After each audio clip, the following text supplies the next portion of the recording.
মহানুভীসকল পুনৰ স্বাগতম টাবু Summit recipe চেনেলটিলৈ।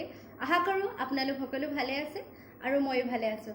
আজি মই আপোনালোকৰ ওচৰত আগবঢ়াব ওলাইছোঁ পিজ্জা চচৰ ৰেচিপি। এইটো এটা মোষ্ট ৰিকুৱেষ্টেড ৰেচিপি হয়। মোৰ বহুতকেইটা ছাবস্ক্ৰাইবাৰ আৰু মোৰ ফ্ৰেণ্ডো হয় যোনে ৰিকুৱেষ্ট কৰিছিলে পিজ্জা চচৰ ৰেচিপিটো আগবঢ়াবলৈ। সেয়েহে মই ভাবিলোঁ কি পিজ্জা চচৰ ৰেচিপিটো আগবঢ়োৱা যাওক। তেন্তে মোৰ ভিডিঅ'টো শেষলৈ চাব নাপাহৰিব আৰু ভাল লাগিলে।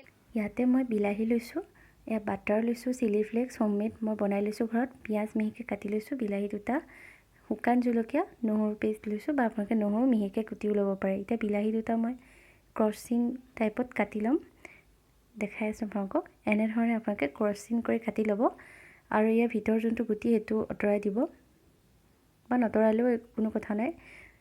আৰু এনেকৈয়ে ক্ৰচিং কৰি কাটি ল'ব দুইটা। আপোনালোকে যিমান পিজ্জা চচ বনায় সিমান পৰিমাণে বিলাহী ল'ব। মই ইয়াতে বেছি নবনাওঁ সেইকাৰণে দুটা বিলাহী লৈছোঁ।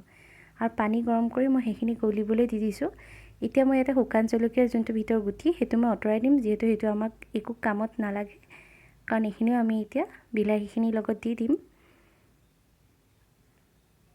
আৰু এনেধৰণে দুফাল কৰি কাটি পেলাই মই গুটিটো আঁতৰাই দিছোঁ, বা আপোনালোকে নতৰালেও কথা নাই, কিন্তু আঁতৰালে ভাল।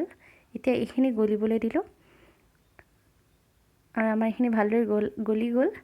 এতিয়া মই এইখিনি গৰমে গৰমে আঁতৰাইছোঁ, কিন্তু আপোনালোকে মন কৰিব ঠাণ্ডা হোৱাৰ পাছতহে আঁতৰাব। মই বিশেষ কাৰণত অলপমান জল্দি কামটো কৰিলোঁ। মই বাকলিটো একদম ধোঁৱা হৈ থাকোঁতে আঁতৰাইছোঁ, বহুত বেছিয়ে গৰম আছিলে।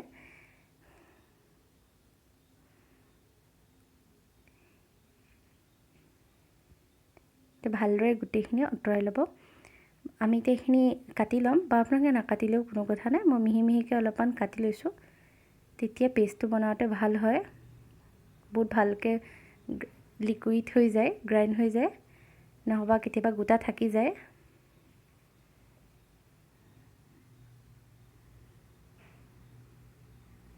এই বগা অংশখিনি যে সেইখিনি আমাক নালাগে, সেইকাৰণে মই এনেধৰণে কাটিছোঁ। এতিয়াও দেখিছে নহয় কিমান গৰম ধোঁৱা ওলাই আছে, সেয়েহে ঠাণ্ডা হোৱাৰ পাছতহে কাটিব। এয়া দেখিছে, এইটো মিক্সাৰতে মই ব্লেণ্ড কৰিম। ইয়াতে আগতে মই চিলি ফ্লেক্সখিনি গুড়ি কৰিছিলোঁ, তাৰে অলপ থাকি গৈছে। এনেকৈ দিলে অলপমান ভাল জ্বলাটো হ'ব, সেইকাৰণে মই সেইটো ধুই পেলাই আকৌ ব্যৱহাৰ কৰা নাই। আমাৰ পেষ্ট ৰেডি হৈ গৈছে, এয়া চাওক খুব সুন্দৰকৈ হৈ গৈছে এইখিনি। এতিয়া মই এটা কেৰাহী পাতি লৈছোঁ, একেখন কেৰাহীয়ে পাতিছোঁ, ধুই লৈছিলোঁ। 1 চামুচ সৰু চামুচ দি দিছোঁ বাটাৰ, বা আপোনালোকে ৰিফাইন তেল দিলেও হয়।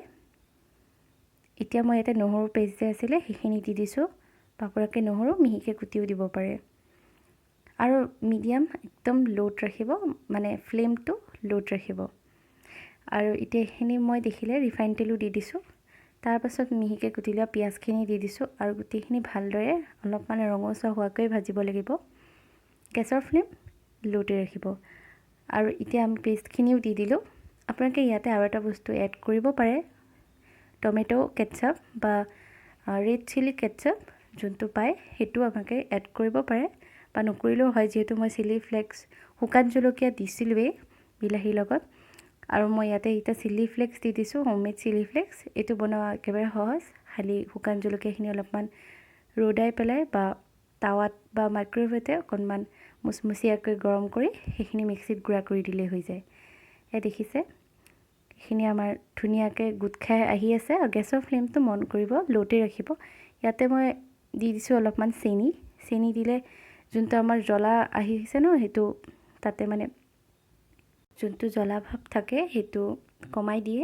চেনিটো অলপমান দিলে, বেছিকৈ দি নিদিব, 2 পিঞ্চমান দিলেই হয়। এতিয়া মই ইয়াত নিমখ দিছোঁ, নিমখ একদম সোৱাদ অনুযায়ী দিছোঁ, বেছিকৈ নিমখ ঢালি নিদিব। ইয়াতে মই আধা চামুচ নিমখ দিছোঁ। আৰু এইখিনি ভালদৰে অলপমান গোট নোহোৱালৈকে এনেকৈ লৰাই মেলিয়ে থাকিম। মই ইয়াতে বেছিকৈ তেল ব্যৱহাৰ কৰিছোঁ, আপোনালোকে কম তেলো ব্যৱহাৰ কৰিব পাৰে। বেছিকৈ তেল ব্যৱহাৰ কৰিলে বহুত দিনলৈ ভালেই থাকে পিজ্জা চচটো, সেয়েহে মই বেছিকৈ তেলটো ব্যৱহাৰ কৰিছোঁ। আৰু আমাৰ আজি এয়া পিজ্জা চচ ৰেডি হৈ গৈছে। পিজ্জা চচ এনেকৈও বনাব পাৰি, বা কুইক পিজ্জা চচো বনাব পাৰি, যোনটো আমি ৰেড চিলি চচ বা টমেটো কেটচাপ দি জল্দি বনাই ল'ব পাৰোঁ। কিন্তু আজি এই ৰেচিপিটো কেনেকুৱা লাগিল জনাব নাপাহৰিব। বন্ধু বান্ধৱীসকল, আজি মই বনোৱা পিজ্জা চচৰ ৰেচিপিটো কেনেকুৱা লাগিল কমেণ্টত জনাব নাপাহৰিব। ভাল লাগিলে লাইক, শ্বেয়াৰ এণ্ড ছাবস্ক্ৰাইব কৰি দিব। যদি মোৰ চেনেলটো নতুনকৈ আহিছে, ছাবস্ক্ৰাইব বাটনটো ক্লিক কৰি দিব আৰু অল দবাই দিব, যাতে মোৰ আহিবলগীয়া নটিফিকেশ্যনটো আপোনালোকে আগে ভাগে পাই থাকে। এনেধৰণে মই ভাল ভাল ৰেচিপি লৈ আহি থাকিম। আৰু যদি আপোনালোকৰ কিবা ৰেচিপি দেখুৱাব লাগে মোক কমেণ্টত জনাব। আজিলৈ ইমানতে সামৰিছোঁ। Bye bye.